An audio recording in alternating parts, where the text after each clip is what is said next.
Hey guys, I've been seeing a lot of players asking the same type of questions about what they should be doing and what they should be prioritizing when it comes out to starting in this game. So I wanted to make an extensive beginner's guide to hopefully answer any common questions and to give players a generic overview of what they should be doing and focusing on during the early game. There are a few core mechanics that you'll need to be aware of. The first is your combat power or CP. This is basically your team's strength rating, where a higher CP value is considered to be stronger. It's important to try and increase your CP because having a higher CP than your opponent will mean that you get to act first in battle, which gives you an edge over your opponent. However, you should keep in mind that you shouldn't only be prioritizing your CP. You want to find a balance between a high CP team and synergies within the team. Having 4 individually strong units on a team is meaningless when their buffs and effects are not being properly utilized compared to a team that may be a bit lower in CP, but all the buffs can be applied and used by the entire team rather than just by one unit. So during combat, you'll be using skill cards. For PvE content, you'll be able to select up to 4 cards, but for PvP, you'll only be able to select up to 3 cards. These skill cards can be combined to upgrade them from 1 to 3 stars, where the higher the stars, the stronger the card is. But for the majority of the game, you won't be actively combining cards to increase their star levels outside of specific PvE content. You'll also have energy cards. These are used to increase your ultimate gauge, which is used for your ultimate skill, but 9 out of 10 times you'll never be using your ultimate, let alone any energy cards, especially in the arena.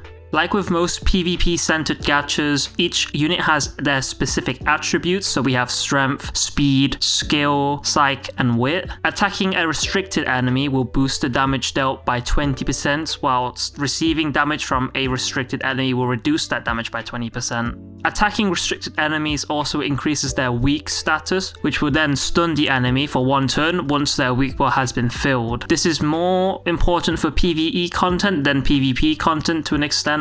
So what should early game players be focusing on? Many new players get hung up and start focusing on building a competitively viable team. Whilst it's understandable that you might want to rush into the arena, early game players should not really be focusing on building their teams just yet. The 5 priorities for early game players would be completing your chain campaign and story mode, doing your dailies, collecting your character to fill out your box, and then completing the blockade, breakthrough, and abyssal battlefield game modes. So the main priority would be your campaign and your story mode. Both the chain campaign and the story mode are fast ways for new players to obtain diamonds, the premium currency in the game. The chain campaign specifically should be prioritized as there is a lot of content in the game that is locked behind reaching a certain chain campaign stage, such as the Carnival event, which is very important. You should also be focusing on your main daily and weekly quests. There is no quick way to farm diamonds in this game. Outside of the diamond spring, you'll just have to play and complete your daily tasks regularly to farm a lot of diamonds. Next up, let's talk about the 2 really important game modes to farm early on, your blockade breakthrough and the abyssal battlefield. In the blockade breakthrough, this is where you'll be earning your tokens that let you upgrade your units to the MR level, which gives them a nice bump in both stats and CP. A key tip in the blockade breakthrough store, you should only ever be exchanging for promotion stones. It takes 1 week of clearing every stage every single day just to promote one of your characters to the MR level. So exchanging for promotion stones is by far the best use of your tokens. There's a mechanic that you'll need to be aware of in the blockade breakthrough, and that will be your health carryover. Your team's HP isn't reset between fights, so whatever health a unit ends a battle on, that will become their new maximum health for the rest of your run. For example, if your Ayato Rebel Wing finishes a fight at 60% HP, you'll be stuck at 60% max HP for every battle after that. Because of this, keeping your team healthy is just as important as dealing damage, so you should be trying to minimize the damage you take and make use of healing skills or lifesteal before finishing off a battle. For example, it might actually be smarter to sub in a support like Ito Bandaged Mysteries once you've unlocked her healing skill breakthrough instead of running 4 pure damage dealers. That sustain could carry you further than just raw DPSing if you're struggling to keep your team alive. When it comes to the Abyssal Battlefield, this mode is much easier to clear, especially when it comes to getting your weekly rewards. At the very least, you should be clearing the first 3 floors every week. Doing so will earn you Abyssal coins, which you'll want to spend on the tactic random chests, both the UR and SSR ones. These tactics will boost your team's CP by a large amount, so these should always be your top priority. If you're in need of potentials, you can definitely grind this mode more and use your coin to buy potentials, but your main focus should always be on getting your tactics first. So in this gacha game, rerolling your count is quite pointless. The basic SSRs introduced at the game's launch are all fodder units and are completely unviable for competitive use. I am pretty sure that you're either scripted to pull Irumi Black Dog or Coma Devil Ape anyway, so rerolling isn't really recommended when you're starting out. Outside of using your diamonds for summons, there are 2 types of summoning tickets. You've got your event summon tickets and your regular summon tickets. These are pretty easy to earn whilst you play the game, so you shouldn't have to worry about farming for these tickets unless you're throwing every single ticket you own at every single banner every time a new banner is released. When it comes to event summons, excluding the Carnival, there are 2 types of character banners. You've got your exclusive recruitment and your limited time recruitments. The exclusive recruitments require a total of 300 summons to complete 1 single rotation, whereas the limited time recruitment only requires 200 summons for a single rotation. At each 100th summon, you'll be randomly rewarded with an SSR from the current event SSR pool, and either at the 200th or 300th summon, depending on the banner, you'll be rewarded with a copy of the exclusive banner unit. It's very important that you summon at least 1 copy of every single unit on every new banner that gets released, whether you plan to use this unit or not. The only way for you to get characters that you may have missed or did not summon for will be through the legacy event banners or through certain events. Not doing so will lock you out of directly recruiting these units, especially for your exclusive units which are not added to the SSR event pool.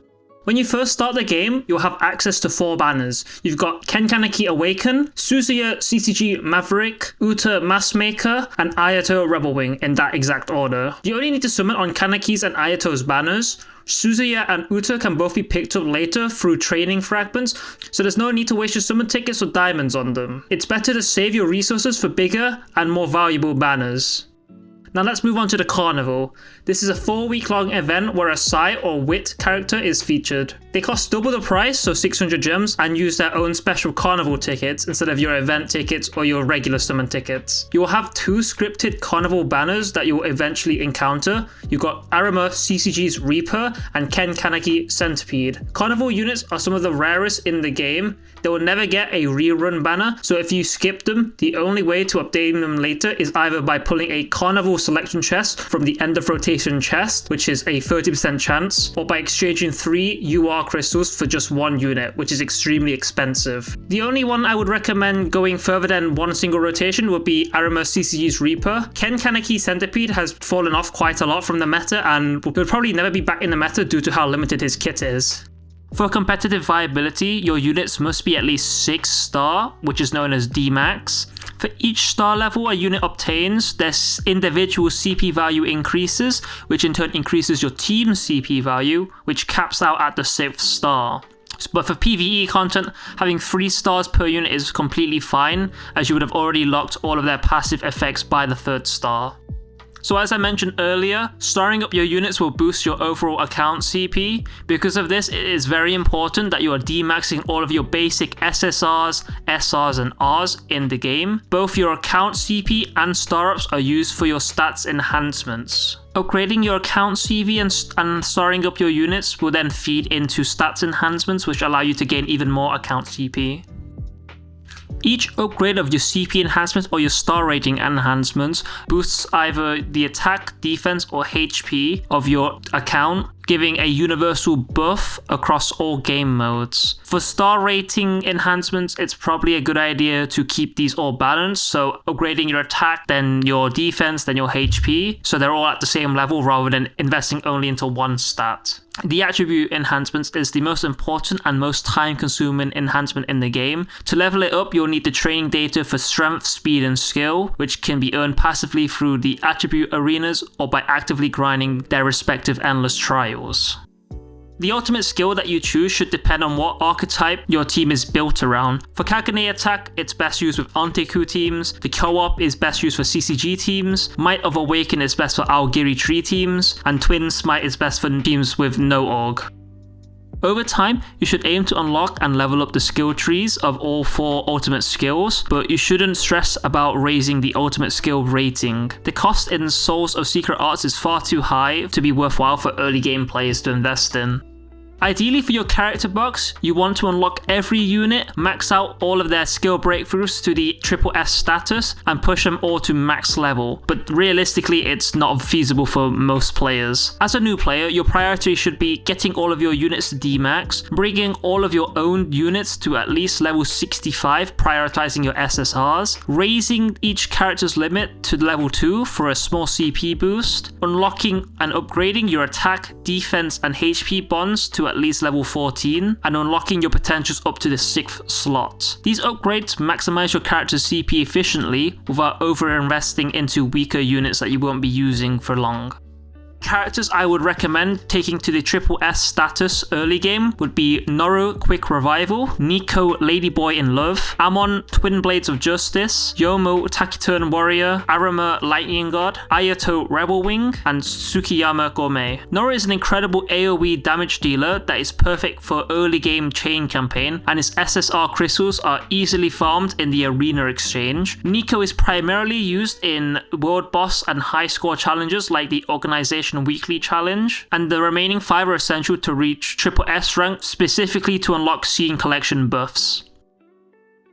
Training fragments are crucial to farm because they allow you to reliably farm for specific characters. The main characters you want to be farming for will be Ryoko Daughter Protector, Hinami Fledgling Butterfly, Yomo Taciturn Warrior, and Itori Helter Skelter. I would recommend focusing on these 4 until they all reach D-max. Once Hinami and Itori are finished, you can then shift your priority to upgrading Amon Twin Blades of Justice, Yomo Taciturn Warrior, and Tsukiyama Gourmet. You should sweep these 3 daily and continue to sweep Ryoko once daily. The reason you continue to sweep for Ryoko is that she remains valuable as an Anteku backup support, and she's currently the only non-event Anteku backup support in the game.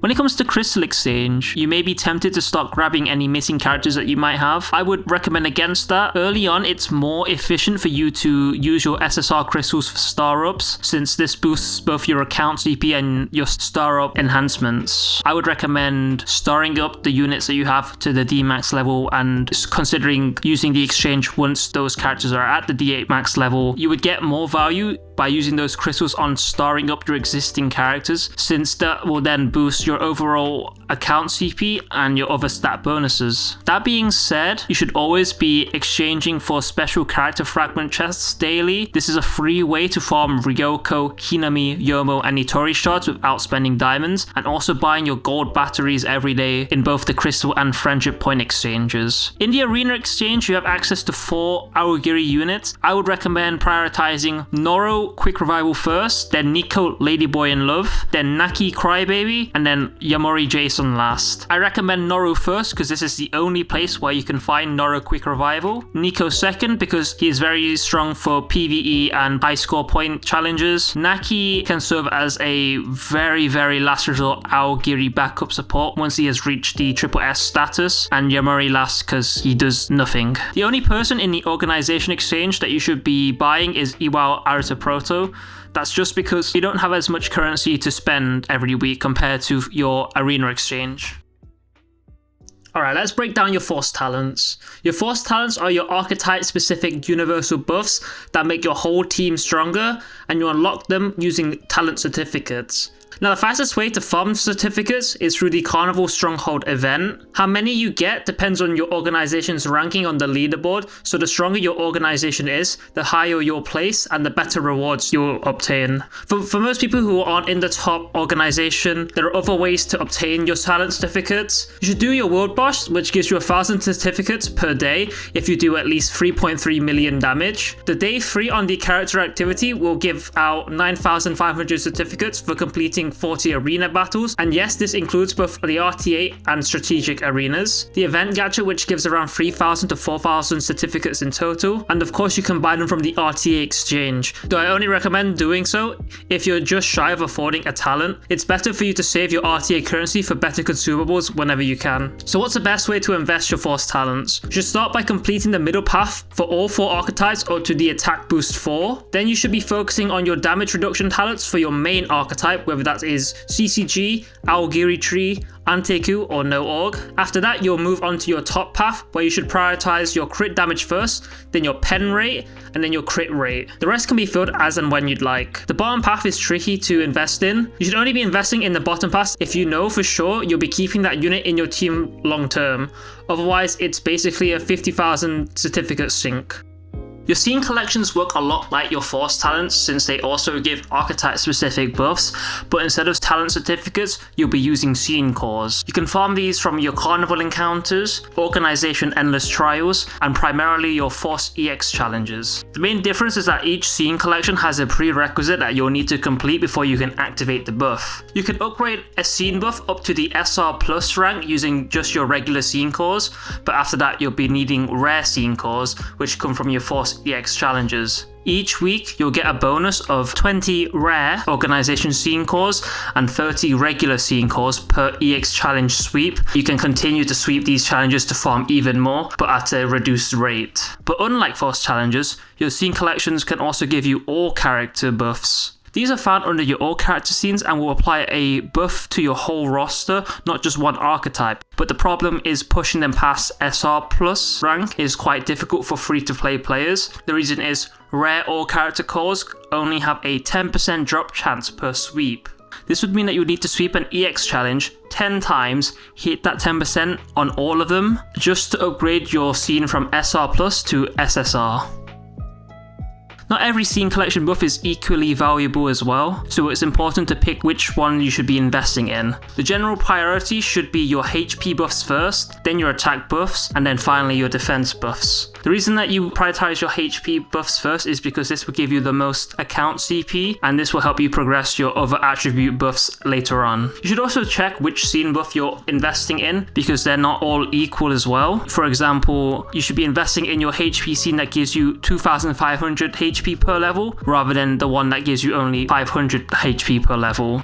Alright, let's finish off with some general tips that will make your early game way smoother. First up, your star up coins. These are super rare, so you should use them wisely. You should only ever spend your red and gold coins on exclusive or carnival characters. I wouldn't waste them on SSRs that you can get from the legacy banners, and definitely not on units that you can farm through the exchange or through training frags. As a new player, you shouldn't stress too much about getting the perfect potentials or souls for your team right away. Both of these are very expensive to invest in, and you'll get more value by focusing on fitting out your box and pulling for meta defining units first. When you do start to invest in cells, focus on auction cells. These cells will show up in your organization's auction after the owl boss has been killed, and whatever doesn't get bought ends up in the world auction for whatever server the organization was created in. You should only ever buy cells that have 3 attributes like triple HP. You should also keep an eye out for key modifiers like disruption, buff removal, and resurrection. Next, make sure that you're in an active organization.